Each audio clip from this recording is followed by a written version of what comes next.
continuamos acá en Vladimir a la Una y ahora le damos la bienvenida al diputado José España de Primera Justicia. ¿Cómo estás? Buenas tardes, Vladimir a la Una. ¿Cómo te va?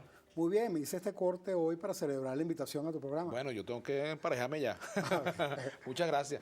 Bueno, hoy se anunciaron algunas medidas, el nuevo esquema cambiario. Me gustaría en primer lugar preguntarte sobre eso. Los venezolanos se están preguntando eso, que fue lo que hicieron en una cadena corta los ministros de área económica. Y la verdad, pues, que confundieron más todavía. La verdad que hablan de mantener el 630 virtualmente inexistente, unificar a 11 y a 12, que las casas de cambio van a empezar a funcionar, sobre todo del gobierno. Casas de cambio del gobierno con unos cuantas casas privadas que seguramente serán amigos del gobierno. Y el dólar paralelo, el innombrable, aquel que no hay en Venezuela, por supuesto que se va a seguir disparando a las nubes. Estamos, Vladimir, frente a un gobierno que es el peor gobierno de la Cuarta y la Quinta República. Nadie había devaluado tanto, ni en la Cuarta ni en la Quinta República. Devaluación tras devaluación. Y cada vez que anuncian se remarcan los precios y se devalúa. Vamos a estudiar el aumento de la gasolina. Ya el solo anuncio que va a pensar hacerlo es una devaluación. ¿Qué es el aumento de la gasolina? Más billete para el gobierno y más hambre para el pueblo. Ahora, ¿qué haría un gobierno de la Mesa de la Unidad Democrática? Un gobierno de Primera Justicia. ¿Qué haría frente a un cuadro como el actual? ¿Cuáles serían las medidas que tomaría? Me imagino que ustedes han discutido eso. Hemos discutido muchas cosas. Primero, ser serios y responsables frente a Venezuela. Pero en medidas concretas. Luego, concertar con todos los sectores del país. Sí, conversar con los trabajadores, conversar con los empresarios. Y, por supuesto, hacer un plan de medidas, pero de medidas de verdad que favorezcan al pueblo. Primero, la inflación, la devaluación, la escasez. Si no producimos, si atacamos al productor, por supuesto que acabamos con la cadena de comercialización, atacamos y perseguimos al productor, confiscan y expropian, arruinan al país.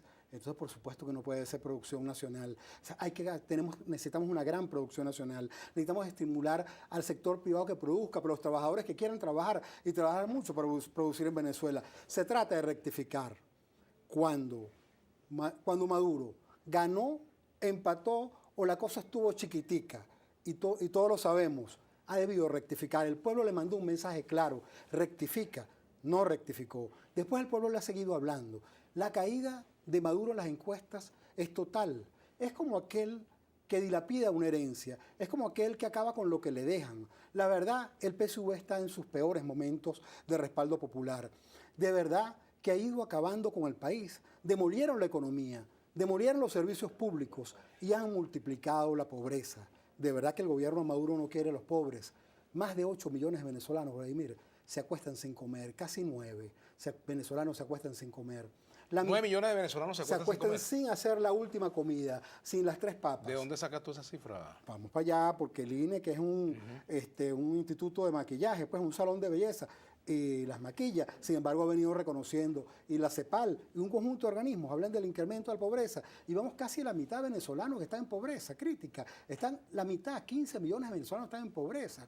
La verdad es que también multiplicaron la pobreza. Un gobierno así, que no quiere a los pobres, que demolió la economía, que parece dirigida por los 3 chiflados, que demolió los servicios públicos, que es de la vida del agua, que es de la vida de la electricidad, pero es que además ni una bombona de gas saben repartir, saben distribuir una bombona de gas. Las colas de la mujer venezolana los viernes y los sábados, todos los hemos visto, largas e inmensas colas, no solamente para comprar, no solamente para buscar lo que no se consigue, los productos de la cesta básica y de primera necesidad. De esas vamos a hablar ya.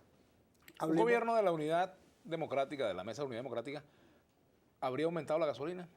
Un gobierno de la Unidad Democrática, lo primero que hace es no devaluar tanto, porque la gasolina no está barata. Después que me has devaluado tanto, después que me has incrementado tanto los precios, después que la familia venezolana no tenía navidades, después que no había cómo estrenar, que el niño Jesús andaba limpio y no había para las hallacas.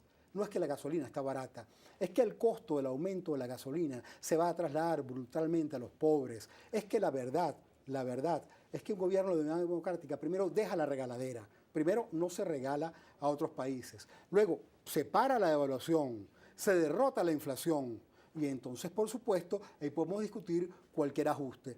Pero es que la verdad, el ajuste del precio de la gasolina no puede preceder, no puede hacerse sin hablarle claro a los venezolanos.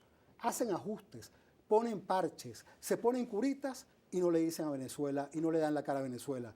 Maduro debe asumir su responsabilidad. Dilapidó la herencia que la dejaron, la acabó, demolió al país, demolió la economía, demolió los servicios públicos y multiplicó la pobreza de una manera brutal y severa.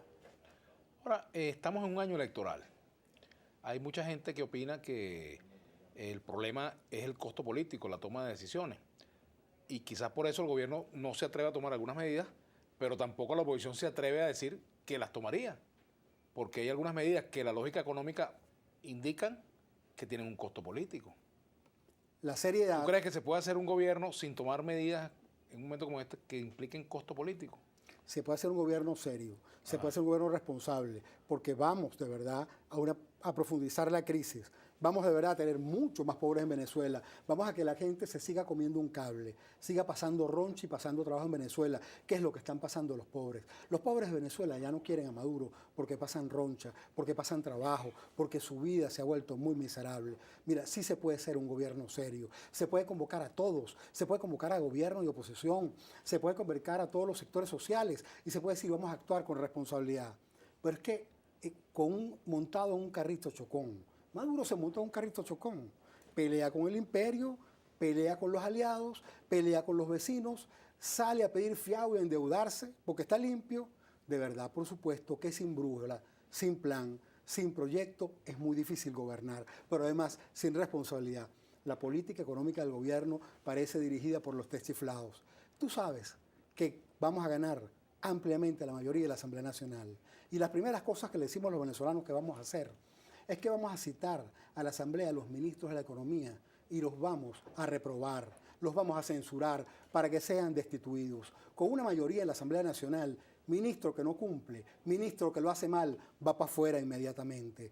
Esa es una actuación responsable, porque en la Asamblea Nacional tienen que ganar, tienen que gobernar el pueblo y los diputados de la unidad. Bueno, conversamos con el diputado José España. Hablando de la unidad y de diputados, las primarias de la unidad, ¿cuándo van a ser finalmente de la Vladimir, en horas, en días, vamos a tener excelentes noticias. Vamos a tener fecha de primarias, vamos a tener reglamento y, por supuesto, una fecha apropiada, razonable para tener candidatos que van a hacer el mejor de sus esfuerzos, no solamente en una campaña electoral, para explicar lo que está pasando en Venezuela. Y lo que está pasando en Venezuela, Primero Justicia acaba de hacer un despliegue de sus diputados por todo el país. Mira, son cientos, miles de empresas que el gobierno expropió y confiscó y que están cerradas, que están destruidas, ahora, que están arruinadas. Primero Justicia va a hacer un proceso propio de selección de sus candidatos. Tiene normas, tiene mecanismos para hacerlo. ¿Cómo va a ser donde sea necesario hacer una primaria, se hará. Pero donde haya consensos y un candidato refleje pues no solamente la militancia, sino el respaldo de su circuito, del pueblo que ha tenido que gobernar desde el punto de vista de trabajar todos los días, seguramente ese va a ser el candidato de Primero Justicia. Una de las cosas que es grata, me lo preguntabas antes de entrar al programa, ¿cómo nos sentimos en Primero Justicia? Nos sentimos muy cómodos, nos sentimos bien. Ahora, ustedes tienen poco tiempo en Primero Justicia, muy poco tiempo, tienen meses apenas. Sí. ¿Cómo van a ser, por ejemplo, los que vienen de lo que era Podemos, después Avanzada Progresista?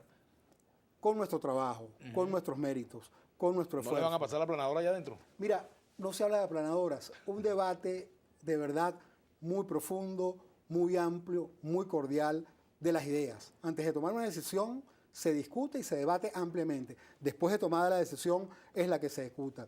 Nosotros en Primero Justicia sentimos, la verdad, que hay que fortalecer las instituciones en Venezuela. Queremos grupos de empresarios muy fuertes, grupos de trabajadores y sindicatos fuertes de verdad, consejos comunales, centros de estudiantes, contentos con los últimos resultados de la ULA, del UACB, muchachos extraordinarios de las nuevas generaciones, de verdad han ganado esos procesos electorales. Por cierto, la gente se olvida de las planchas del gobierno que han tenido desempeños muy pequeños, muy modestos, para no decirlo de otra manera, en esos resultados. Y estamos en Primero Justicia porque queremos que un partido progresista, un partido comprometido con los pobres y con el cambio, pero sobre todo queremos instituciones fuertes, un buen partido, un gran partido potente que llegue a todos los rincones de la sociedad venezolana, que no haya un centro electoral, que no haya una parroquia, un vecindario, un caserío donde los luchadores de Primero Justicia estén trabajando. Porque no son dirigentes de Primero Justicia, son luchadores de Primero Justicia. Y los diputados se convierten en gladiadores, en luchadores sociales. Ahora, España, El país tiene una situación económica muy complicada. Hay factores que siguen insistiendo en el tema del diálogo, sobre todo frente a la necesidad que hay de tomar medidas y para conversar en torno pues, a los temas que ocupan al sector productivo del país, por ejemplo. Ese es un aspecto del diálogo. El otro aspecto del diálogo es el diálogo político. Se ha hablado de que UNASUR pudiera jugar un rol en este sentido, en Venezuela nuevamente, como fue en el año pasado o durante el año pasado cuando vinieron los cancilleres de Colombia, Brasil y Ecuador. Primera Justicia respalda un proceso de diálogo en Venezuela. Mira, el diálogo tiene que ser siempre responsable, siempre serio. Aún así le decimos la verdad, que no se olviden de que no es solamente el diálogo del gobierno. Hay un pueblo que está sufriendo en Venezuela, hay un pueblo que no consigue para comer, hay un pueblo que no tiene real para comprar la comida. El salario del pobre, Vladimir, el que le aumentaron el 15%, el que le van a aumentar el 30% el 1 de mayo, es el salario del pobre, el que no tiene con qué comer. Entonces el diálogo también es con el pueblo. Y siempre estaremos a favor del diálogo. Pero diálogo, no, si el que lo promueve está montado, como dijimos, en un carrito chocón, quiere pelear, confrontar, polarizar, agredir, pues entonces dificulta el diálogo. El diálogo se hace creando un clima positivo para el diálogo, rectificando. Este gobierno tiene que rectificar y el diálogo va a avanzar. Y va a avanzar porque el pueblo quiere paz, el pueblo quiere diálogo, quiere reencuentro y el diálogo y el pueblo también quiere cambio, quiere mucho cambio y el cambio se va a producir este año en las elecciones parlamentarias. El pueblo que sentó una directiva en la Asamblea Nacional es el mismo que los que están hoy en la directiva, lo va a bajar y va a sentar a otros diputados en esa directiva. Bueno, vamos a hacer una pausa. Por aquí me dice Rómulo Groenque. No leas nunca mis tweets, Villegas. Gracias por nada. Dejaré de sintonizarte. Bueno, avísenle que le leí el tweet, pero lo acabo de ver. Vamos a la pausa y seguimos con el diputado José España y las preguntas de ustedes, la participación de la audiencia.